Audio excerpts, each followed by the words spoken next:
Pagi Prime Time di hari Minggu 9 April 2017. Berbagai informasi akan kami hadirkan termasuk juga dua perbincangan. Saya Zakia Arfan. Dan saya Yohana Margareta. Dan seperti tadi sudah disampaikan Zakia, hari ini adalah hari ulang tahun TNI Angkatan Udara. Nanti kita akan melihat bersama bagaimana kemeriahan dan juga ada pertunjukan pesawat udara dan jet tempur ini akan menarik untuk Anda. Dan inilah Metro Pagi Prime Time selengkapnya.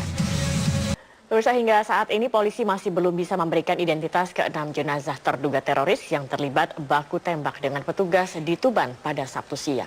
Polisi masih menunggu hasil otopsi tim identifikasi Polda Jawa Timur yang dibantu oleh ahli identifikasi dari UNER Surabaya. Nantinya identitas ke-6 jenazah tersebut akan langsung diberikan kepada pihak keluarga dengan bentuk akuntabilitas publik, dan hal tersebut disampaikan oleh Kabid Humas Polda Jawa Timur. Pemirsa, belasan rumah terbakar di Jalan Sisingamangaraja Bawan, Sidikalang, Kabupaten Dairi, Sumatera Utara. Untuk mencegah api kian menyebar, 5 rumah lainnya terpaksa dirusak. Kebakaran terjadi pada Sabtu. 640 paket perlengkapan sekolah dari Presiden Joko Widodo untuk para siswa-siswi sekolah dasar di 5 sekolah yang terletak di perbatasan Indonesia-Malaysia di Kalimantan Barat telah diberangkatkan dari Makodam 12 Tanjung Pura pada tadi malam. Pengiriman paket bantuan tersebut dikawal langsung oleh staf kepresidenan. Pengiriman 640.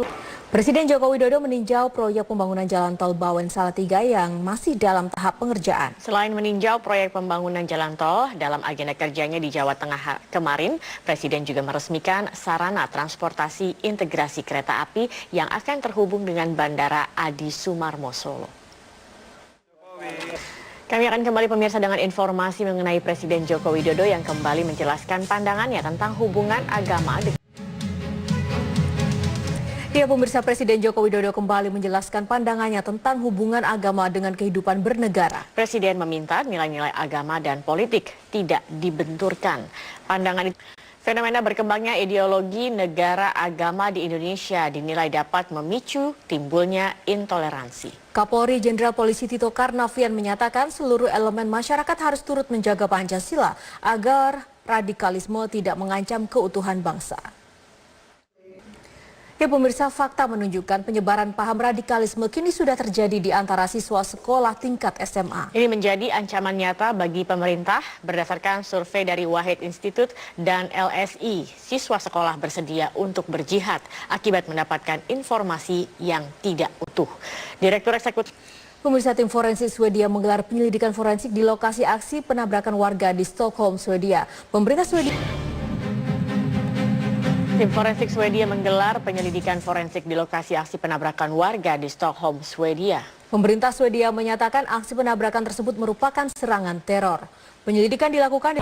Tentara dan polisi Irak terus melancarkan serangan untuk merebut kota Mosul Barat dari tangan ISIS. Saat ini kelompok ISIS sudah terkepung dan bersembunyi di tengah permukiman warga.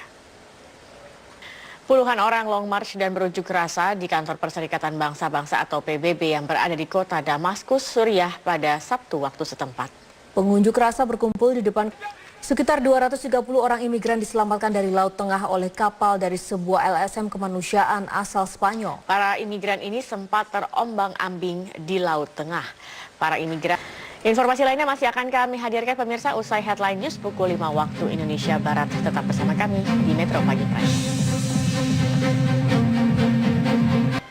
Selamat pagi pemirsa, inilah Headline News pukul 5 waktu Indonesia Barat. Saya Yohana Margareta. Seorang mahasiswa Sekolah Tinggi Teknik PLN ditembak di Rawabuaya, Cengkareng, Jakarta Barat Sabtu petang. Menurut keterangan saksi, sebelum peristiwa penembakan terjadi, korban dan pelaku terlibat perkelahian. Dan peristiwa penembakan, 2 orang tewas setelah pohon besar roboh dan menimpa bangunan yang digunakan oleh peziarah beristirahat. Puluhan petugas dikerahkan untuk mengevakuasi jenazah yang tertimpa bangunan tersebut. Peristiwa naas ini terjadi. Demikianlah Headline News untuk saat ini, dan sesaat lagi Metro Pagi Prime Time akan segera kami lanjutkan untuk Anda. Sampai jumpa. Bisa memanfaatkan sisa masa kampanye putaran kedua, masing-masing calon kepala daerah DKI Jakarta berkampanye di sejumlah tempat, mulai dari bertemu dengan warga hingga menonton film karya anak bangsa. Ya tadi sambil senam ternyata sambil beli tas. Mungkin ada bazar. Saya pernah ke situ di tempat kampanye Sandiaga, memang setiap hari Minggu ataupun weekend itu ada bazar tas tradisional gitu. Oke, Jaki. jadi sembari berolahraga, kemudian juga bisa menikmati karya dari anak bangsa juga ya. Jadi kita lihat kan itu tasnya anyaman yang cukup menarik begitu ya. Tapi yang terpenting nanti siapapun yang menjadi gubernur mendukung tidak ini industri kreatif masyarakat Jakarta. Sebenarnya kalau kita lihat dari programnya masing-masing memiliki program untuk mendukung industri kreatif dan kita harapkan juga tidak hanya pada saat kampanye, tetapi ketika benar-benar terpilih nantinya mereka akan tetap mendukung, dan juga kita lihat tidak hanya sekedar senam ketika kampanye begitu, tetapi ketika nanti juga terpilih mudah-mudahan juga sesekali bisa turun juga senam bersama warga begitu. Kita lihat nanti ya. Oke. Dan kita akan ke informasi selanjutnya pemirsa, di mana Pengadilan Negeri Jakarta Utara mengaku hingga kini belum ada perubahan jadwal sidang Ahok menyusul permintaan penundaan sidang tuntutan oleh kepolisian. Ya, Kapolri Jenderal Polisi Tito Karnavian menyatakan faktor keamanan menjadi alasan utama usulan penundaan sidang tuntutan Ahok ini. Sementara itu, Ketua Dewan Kehormatan Pelaksana Pemilu DKPP Jimli Asyidiki mendukung penundaan sidang tuntutan kasus Ahok hingga pelaksanaan pemungutan suara Pilgub DKI putaran kedua. Jimli menilai tidak sulit bagi majelis hakim untuk menunda sidang ini. Pemilihan Gubernur Nusa Tenggara Timur akan digelar pada 2018 mendatang. Diskusi dengan tema merumuskan kriteria calon pemimpin NTT pun digelar dan dihadiri oleh beberapa tokoh NTT. Presiden Joko Widodo telah memilih Saldi Isra sebagai Hakim Mahkamah Konstitusi pengganti Patrialis Akbar yang dipecat karena terjerat korupsi. Integritas Mahkamah Konstitusi masih menjadi sorotan dengan berbagai praktik permainan perkara di lembaga tertinggi pengawal konstitusi ini. Pemirsa, baku tembak antara polisi dengan teroris terjadi di Tuban kemarin. 6 dari 7 tersangka tewas tertembak. Selengkapnya Baku tembak antara polisi dan pelaku penembakan terjadi di Desa Sualan, Kecamatan Jenu, Kabupaten Tuban, Jawa Timur pada hari Sabtu kemarin. 6 terduga teroris tewas di lokasi kejadian dan seorang berhasil diamankan oleh polisi. Baku tembak. Pemirsa, dari para pelaku, polisi mengamankan sejumlah senjata api. Ya, Kapolda Jawa Timur Irjen Polisi Mahfud Arifin menyatakan ke-6 pelaku penyerangan polisi ini dipastikan sebagai jaringan teroris dari kelompok Jamaah Ansarud-Daulah atau JAD. Hingga saat ini polisi masih belum bisa memberikan identitas ke-6 jenazah terduga teroris yang terlibat baku tembak dengan petugas di Tuban pada Sabtu siang. Polisi masih menunggu hasil otopsi tim identifikasi Polda Jatim yang dibantu oleh ahli identifikasi dari Unair Surabaya. Nantinya identitas ke-6 jenazah akan langsung diberikan kepada pihak keluarga dengan bentuk akuntabilitas publik. Hal ini disampaikan oleh Kabid Humas Polda Jawa Timur. Baku tembak antara polisi dengan pelaku penembakan bermula saat pelaku menembak mobil patroli milik Polres Tuban, Jawa Timur. Dari hasil baku tembak ke-6 pelaku, penembakan dinyatakan tewas dan 1 orang lainnya diamankan oleh polisi. Dan usai jeda berikut ini kami akan kembali pemirsa dengan informasi mengenai Presiden Joko Widodo yang meninjau pembangunan infrastruktur tol. Kembali di Metro Pagi Prime Time, pemirsa, Presiden Joko Widodo meninjau pembangunan infrastruktur Tol Bawen Salatiga yang masih dalam tahap pengerjaan. Dan Tol Trans Jawa ini rencananya tetap akan digunakan sebagai fungsional untuk mudik lebaran tahun ini. Progres pembangunan proyek ruas jalan tol Bawen Salatiga hingga kini masih mencapai 97%. Dan hal ini disebabkan masih adanya kendala pengerjaan di satu titik ruas tol, yakni di ruas jembatan Tuntang, tepatnya di Desa Pologiri dan Kabupaten Rembang, Jawa Tengah, sepanjang 2,5 km. Dan kali ini kita akan langsung tersambung dengan kontributor Metro TV Andi Nugroho di sana. Selamat pagi. Dan pemirsa, pemerintah tengah mewacanakan upaya penerapan sistem ganjil genap plat kendaraan saat arus mudik lebaran Juni nanti. Meski demikian, hingga kini baik Polri maupun Kementerian Perhubungan masih mengkaji rencana ini. Presiden Jokowi kemarin baru meninjau kemajuan pembangunan ruas jalan tol Bawen Salatiga. Ruas tol tersebut termasuk dari rencana pembangunan tol yang menghubungkan Semarang Solo yang juga bagian dari pembangunan tol Trans Jawa. Menurut Kementerian PUPR jika tidak ada hambatan ruas tol ini dapat difungsikan sebagai jalur arus mudik walau belum sepenuhnya rampung. Nah, yang menjadi pertanyaan besar, bagaimana sebaiknya pemerintah kemudian merancang arus mudik pada tahun ini dengan belajar dari peristiwa macet di pintu tol Brebes exit tahun lalu. Nah, serta bagaimana juga pemerintah dapat memaksimalkan sarana transportasi publik untuk para pemudik nanti. Dan kali ini kita sudah bersama di studio Bapak Joko Setiawarno. Dengan melihat maraknya ini pembangunan di sana sini seperti yang kemarin sudah Presiden Jokowi tinjau, menurut Anda sudah cukup dari tahun ke tahun untuk menangani arus mudik ini? Kelemahannya di Pak. Nanti kita akan lanjutkan mengulas lagi terkait bagaimana sinergi pusat dan daerah sebagai langkah efektif ya untuk menangani arus mudik ini. Kita jeda dulu pemirsa, tetaplah bersama kami di Metro Pagi Prime Time. Pemerintah akan menyediakan angkutan khusus berupa kapal Roro untuk mengangkut sepeda motor para pemudik. Cara ini dilakukan untuk mengurangi beban kemacetan jalur Pantura sekaligus mengurangi potensi kecelakaan pemudik sepeda motor yang seringkali terjadi selama musim Lebaran. Pemerintah kini juga mengebut pembangunan tol Brebes-Semarang. Akan tetapi pembangunan ini terhambat oleh beberapa masalah, diantaranya soal pembebasan lahan. Dan rencananya ruas tol ini akan difungsikan pada saat musim arus mudik Lebaran nanti. Dan saat ini kita telah terhubung dengan rekan Bambang Mujiono dari Pemalang, Jawa Tengah. Kita ke Bambang.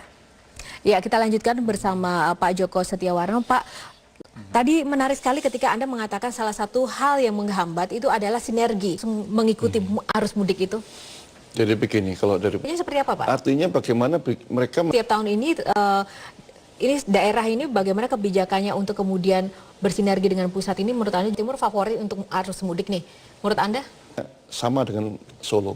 Minimal mereka bisa ditahan dulu di situ dengan fasilitas yang lebih. Inovasi yang saat ini sedang proses dirancang oleh pemerintah, hal krusial apa yang menurut Anda saat ini patut dan layak diperhatikan oleh para pemudik sebelum nanti mempersiapkan diri untuk pulang, Pak? Sekarang intinya masyarakat harus lebih aware lagi maksimal. Terima kasih Pak Joko Setiawarno untuk waktunya bersama kami kali ini. Dan pemirsa, nanti kami masih akan lanjutkan lagi beragam informasi lainnya untuk Anda. Kita jeda dulu, sesaat lagi kami akan kembali. Selamat pagi pemirsa, inilah headline news pukul 6 waktu Indonesia Barat. Saya Yohana Margareta. Terhitung mulai hari ini sejak pukul bayaran tol ruas hari ini sejak pukul 00 waktu Indonesia Barat malam tadi, integrasi sistem transaksi pembayaran tol ruas Jakarta Tangerang Merak diberlakukan. Tidak ada lagi transaksi di gerbang tol Karangtengah. Informasi selengkapnya kita bergabung dengan Jen William langsung dari tol Karangtengah. Kita ke Jen kali ini. Jen, dari pantauan Anda hingga saat ini bagaimana jalannya penerapan integrasi tersebut? Ya Yohana, dari pantauan kami sejak diberlakukan Sistem integrasi pembayaran ini. Ya Yohana, berbagai hal yang Baik Jen William, nanti kita tunggu update terkini lagi dari Anda, Jen William dari Tangerang, Banten. Dan pemirsa, demikianlah headline news untuk saat ini. Sesaat lagi Metro Pagi Prime Time akan kembali untuk Anda. Sampai jumpa. Baik, pemirsa, kita akan lihat informasi dari dunia olahraga di mana Tottenham Hotspur berhasil melumat Watford 4-0 untuk merebut 3 poin di Liga Primer Inggris. Ya, selain pemain Korea Selatan, Song Heung-min menjadi pahlawan kemenangan Spurs. Peserta seleksi timnas U19 menjalani internal game di lapangan Atang Sutresna Cijantung. Nama-nama pemain yang nantinya lolos seleksi rencananya akan diumumkan pada 10 April esok. Pemirsa, pebalap Mercedes Lewis Hamilton meraih pole position yang ke-6 secara beruntun setelah tampil tercepat pada sesi kualifikasi Grand Prix Formula One Tiongkok pada hari Sabtu. Pemirsa, pasangan ganda putra Indonesia Kevin Sanjaya Sukamulyo, Marcus Gideon Fernaldi sukses menembus final Malaysia Terbuka 2017. Namun sayang, sukses Kevin Marcus tidak diikuti pasangan ganda campuran Tontowi Ahmad Liliana Natsir. Kevin Marcus dalam persiapan pelaksanaan Asian Games 2018, Wakil Presiden Yusuf Kala meninjau sejumlah proyek pembangunan venue olahraga di Jakabaring, Palembang. JK yang menjabat sebagai Ketua Dewan Pengarah Asian Games 2018 ini berharap pembangunan sejumlah venue rampung pada akhir tahun ini. Ya, pemirsa, TNI Angkatan Udara kini berusia 71 tahun. Di usia yang tidak lagi muda ini, TNI AU kini dihadapkan dengan berbagai tantangan yang semakin besar. Kembali di Metro Pagi Prime Time, pemirsa, peringatan HUT TNI AU yang ke-71 akan dilaksanakan dengan atraksi udara dan pamer keahlian para personel Angkatan Udara. Acara peringatan digelar di Pangkalan Angkatan Udara di Halim Perdana Kusuma dan saat ini kami telah bergabung bersama rekan kami Aulia Pane yang berada di sana. Ya, kita akan langsung bersama Aulia Pane. Aulia Pane, ya bagaimana persiapan menjelang pelaksanaan HUT TNI AU yang ke-71 ini? Iya Yohana, seru sekali sejumlah Kegiatan apa saja yang nanti akan disajikan dan menjadi acara puncak dari HUT ini? Ya Yohana, ada Ya, seru sekali ya Aulia, kita nantikan nanti bagaimana jalannya HUT TNI ke-71. Aulia Pane melaporkan dari Lanut Halim Perdana Kusuma, Jakarta. Dan juga dalam rangka memperingati hari ulang tahun Angkatan Udara, kejuaraan drone racing diadakan sebagai salah satu cara untuk penyaluran hobi anak muda. Ya, peserta dari berbagai negara juga turut berpartisipasi mulai dari adu freestyle dan balap rintangan drone. Iya, dan informasi tadi sekaligus menutup perjumpaan kita dalam Metro Pagi Prime Time kali ini. Saya Zakia Arfan. Dan saya Yohana Margareta, terima kasih atas kebersamaan Anda. Selamat pagi pemirsa, selamat berakhir pekan. Sampai jumpa.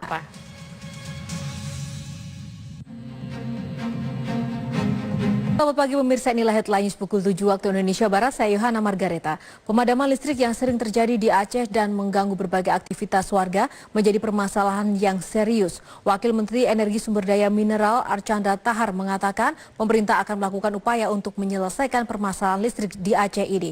Informasi selengkapnya akan disampaikan langsung oleh Sheila Aditya dari Banda Aceh, Aceh. Kita ke Sheila. Sheila, apa upaya yang dilakukan pemerintah untuk mengatasi permasalahan listrik di Aceh? Ya Yohana, permasalahan listrik ya. Baik, Sheila Aditya melaporkan dari Banda Aceh, Aceh. Terima kasih Sheila. Kita ke informasi lainnya pemirsa. Banjir bandang terjadi di kota Temanggung, Jawa Tengah sejak Rabu lalu yang mengakibatkan 2 orang pengendara motor hanyut terbawa luapan air. Dan hingga kini 1 di antara mereka belum ditemukan. Sejumlah petugas gabungan masih terus melakukan pencarian. Memasuki hari keempat pencarian terhadap Yunita, siswi SMK. Demikianlah headline news untuk saat ini dan headline news selanjutnya akan hadir 1 jam dari sekarang. Sampai jumpa.